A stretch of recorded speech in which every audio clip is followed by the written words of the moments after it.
This sermon series is looking at some of the practical stuff we face through life, but we just done it as a play on words as we journey through the week. So last week the title was Sunday. Today it's Mournday. Mournday in dealing with grief. A few folk after the first service said to me, "Wow, that was kind of heavy." Death is. And sometimes we need to visit these topics. What kind of a church would we be if we never reached out to those who grieved, or we didn't have a word from God on how God interacts with us in our moments of grief? So, death can be heavy, but some people in dealing with it have some funny stories. Harry Truman used to love to tell the story about a guy who was whacked on the side of the head and became unconscious, and then fell into a coma. He stayed there for such a long time in this coma that people were convinced he was dead.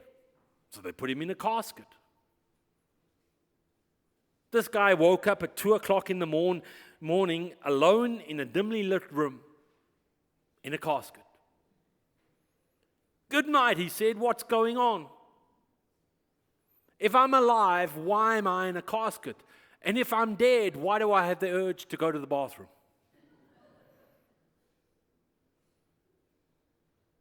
Death is something that will face each and every one of us. We will face death, our own, at some point in life.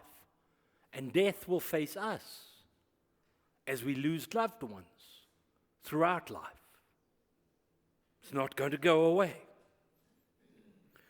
Democratic Representative Joan Walsh, a number of years ago, has commented, "Maybe death and taxes are inevitable, but death doesn't get worse every time Congress meets." Death is always part of our lives. Always.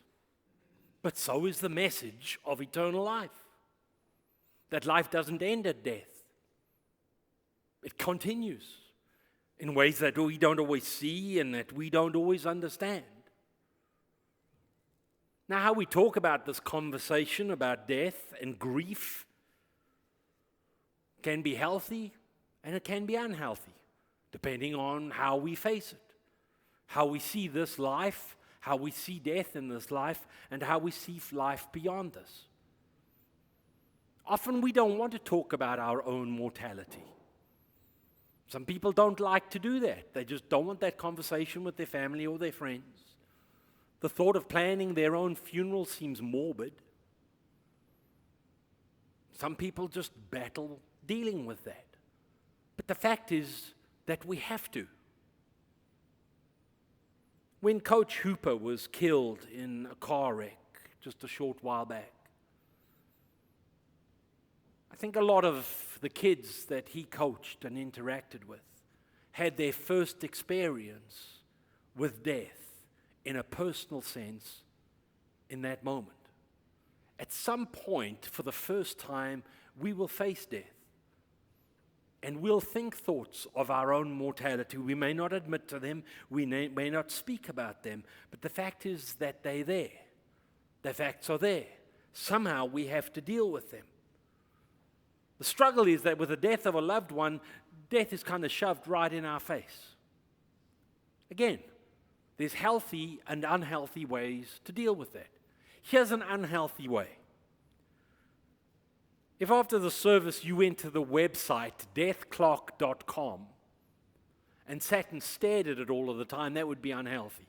So here's what deathclock.com is. You put in some facts about yourself and it will set a clock that will tell you when you're going to die and will start a countdown. Kid you not. Deathclock.com. Unhealthy way, I think, to sit and look at that clock counting down all of your life. Here's the weird thing though. I tried, like at 30-second intervals, to re-enter the information. Kept on changing my death. Not by a year or two, but like 10 years. So in other words, it's random, it's a scam, it's not really real. Because we don't know when death is. Often in others and often in ourselves. And that's the hard part as well about death, is that sometimes it can seem so incredibly sudden, even when we expect death, even when somebody's very ill. There's a sense that we can expect it, but somehow when it arrives, we're never prepared for it. So in this sermon, we're going to talk about grief, and we're going to talk about where God is in our grief. Because it's important to know where God stands on these issues and how God feels about these issues, because they are 100% going to be part of our lives. I picked the Luke 19 passage. It may seem a little strange in light of the topic today, in light of grief, that Jesus is looking over Jerusalem and he recounts what's going to happen to Jerusalem because they won't follow him, that they will be destroyed. Truth is, some 30 years after Jesus, Jerusalem was destroyed. That's the context of this passage. I don't want to really focus in on what it was that Jesus was saying as the cause as to why Jerusalem would perish. I want to focus in on his reaction. As he approached Jerusalem and he saw the city, he wept over it. Jesus wasn't weeping over building. He wasn't weeping over the fact that the structures would be destroyed. That's not what Jesus was weeping about. What he was weeping about was that people would suffer and they would die. People he had a connection with, people that he had spoken with, people, some of whom were following him, were from this town. He knew the people of the town. And so the thought that they would have to die and that they would have to suffer is what causes him to weep. And the important thing in this passage is that the tears of Christ are God's tears. And this is not the only time that this happens. There are plenty of passages in the Bible that remind us that God is near our grief, that God is in our grief, that we need the solid reminder that God never designed life this way. The way that God designed life is that we would always live with him, not that we would have to have a time where we would go through death and then be reunited. God never intended that we would have to face the pain of death. But we know the story in Genesis of the sin of Adam and Eve. That is a story that reminds us that the choices we make affect our relationship with God. God didn't want it that way, still doesn't. So the fact that death is part of life grieves God. And grieves God personally with personal people. Jesus wept over the pain and the suffering and the unrest that they would face, yes. But he also felt the loss that Jerusalem would feel. The destruction of Jerusalem speaks pretty strongly about what it feels to lose a loved one that is that close to you. The days will come upon you, Jesus says, when your enemies will build an embankment against you and encircle you and hem you in on every side. And for some people in the moment of mourning, they can feel like that. That the grief is so overwhelming that it presses in from every side. That it's this enemy that comes and visits that makes life so difficult to bear. That the emotional pain is so deep that it actually becomes physical. That no stone is left unturned is part of that same journey.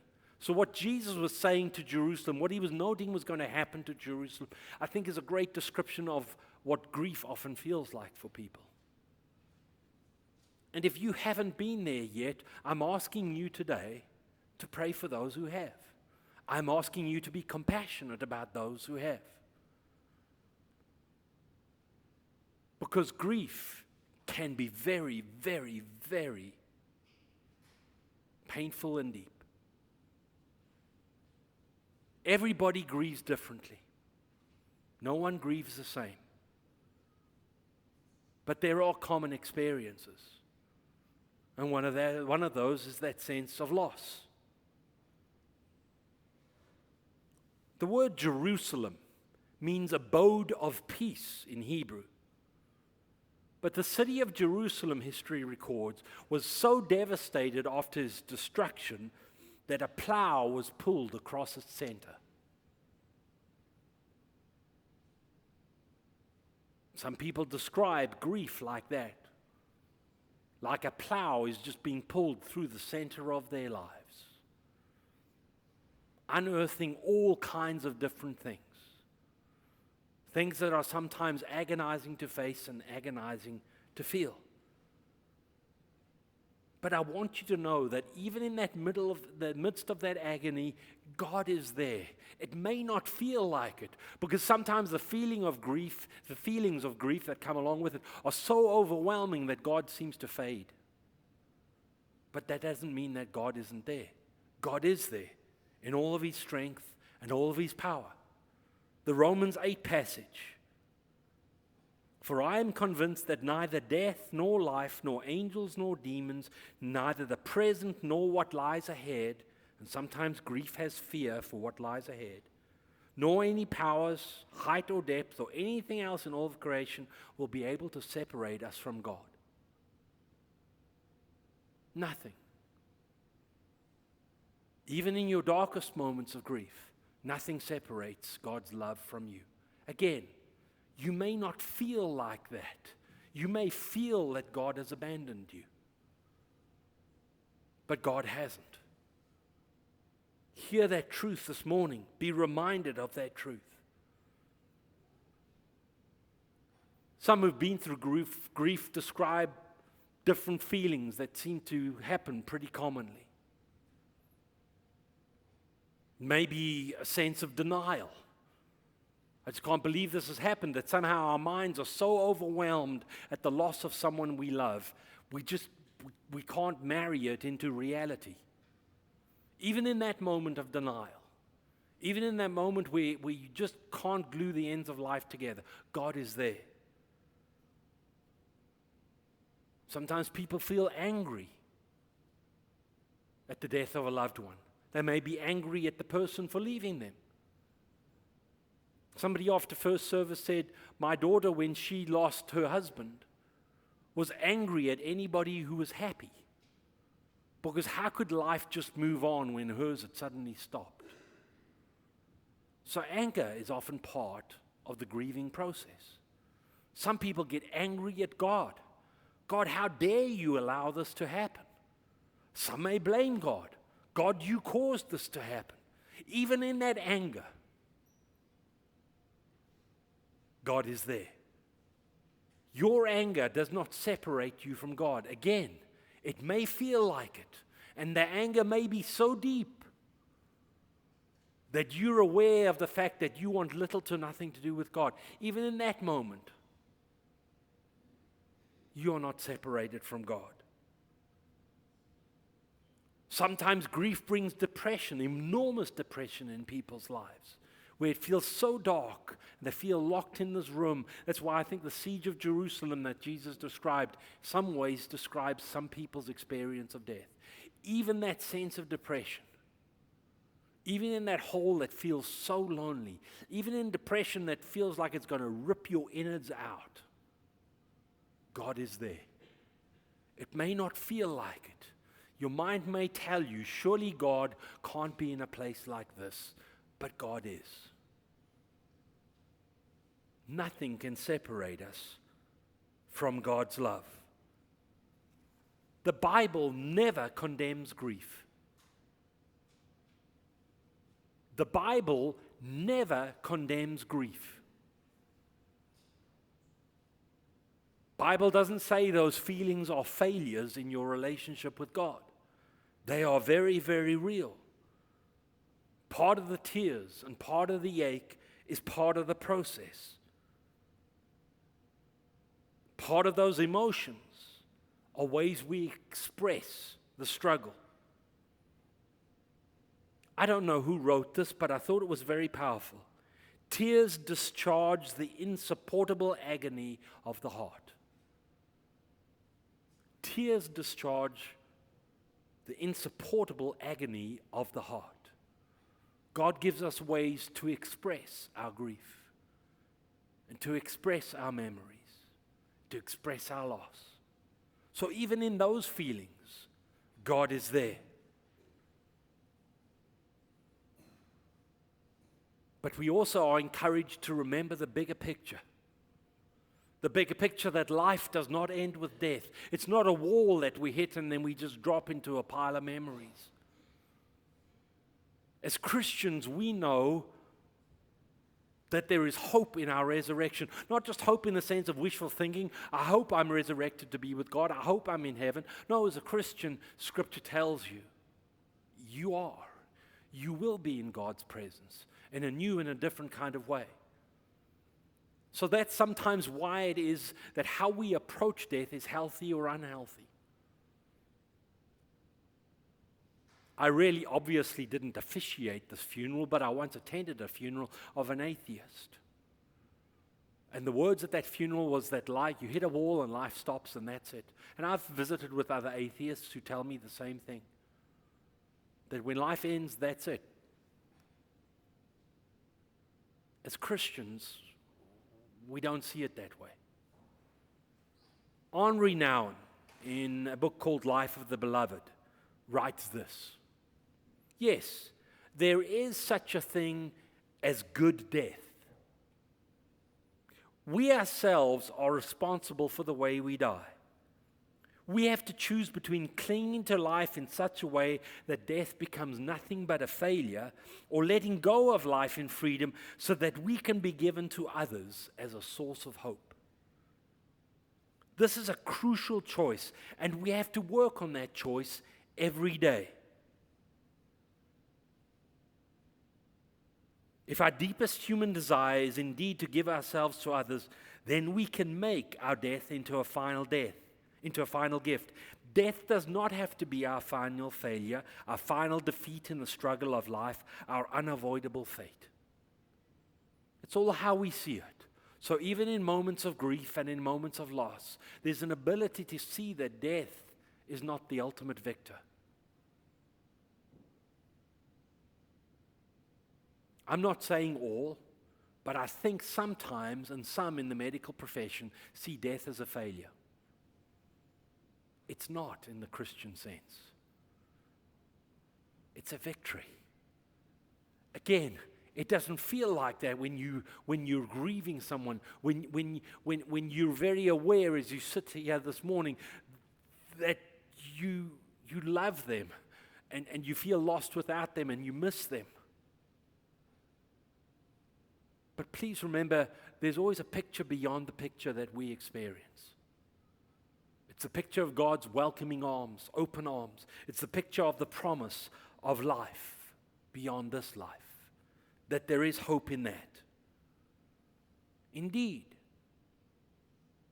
death can become so much a part of us that we withdraw from life forever and we withdraw from relationships because we are afraid of losing someone.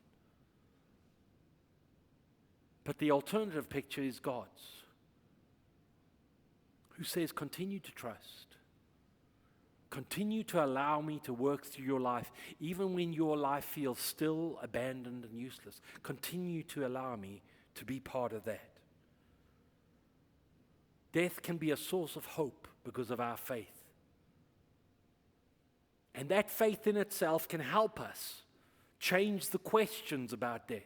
So often people will ask, why? Why did this happen?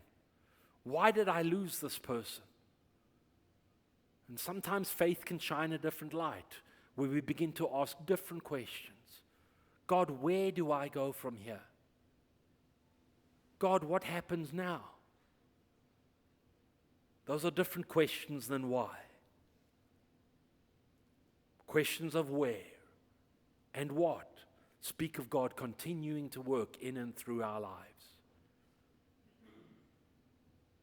I urge you this week to call someone who has lost someone they love. If you know a death that's impacted somebody else very deeply, please call them. Not to sprout your words of wisdom, but simply to say, I was thinking of you. I love you and I'm praying for you. Please don't tell people in their depth of their grief that it's time to move on. That's not a helpful thing to say. Please don't say, I understand, because every grief is different. And especially if you haven't experienced that level of grief, then that wouldn't be a fair statement. Sometimes it's not so much what you say, it's what you let other people say to you in moments of grief. But I encourage you, pick up the phone, send a note, let someone else know that you care for them. It's an important part of the continuation of our faith. This is just a practical side note that I'd like to offer as well. We have a library below where the back section of the church is sitting. If you go down those stairs there, you'll enter the library. There's a wonderful section of books written about grief from a pastor called Gary Rowe. He's local, Brian. Most incredible writer I've seen and speaker that I've seen in terms of having compassion for those who have lost someone. I pray that people, not just books, would help you journey through this so that your faith can find different answers. I pray that we will be that expression of God's love into other people's lives as they deal with this very, very difficult journey. I'm going to close by praying a prayer. It was written by Joseph Bailey. He wrote this prayer as a poem. Let's pray. I cry tears to you, Lord. Tears because I cannot speak. Words are lost among my fears, pain, sorrows, losses, hurts. But tears you understand. My wordless prayer you hear. Lord, wipe away my tears, all tears, not in distant day, but now,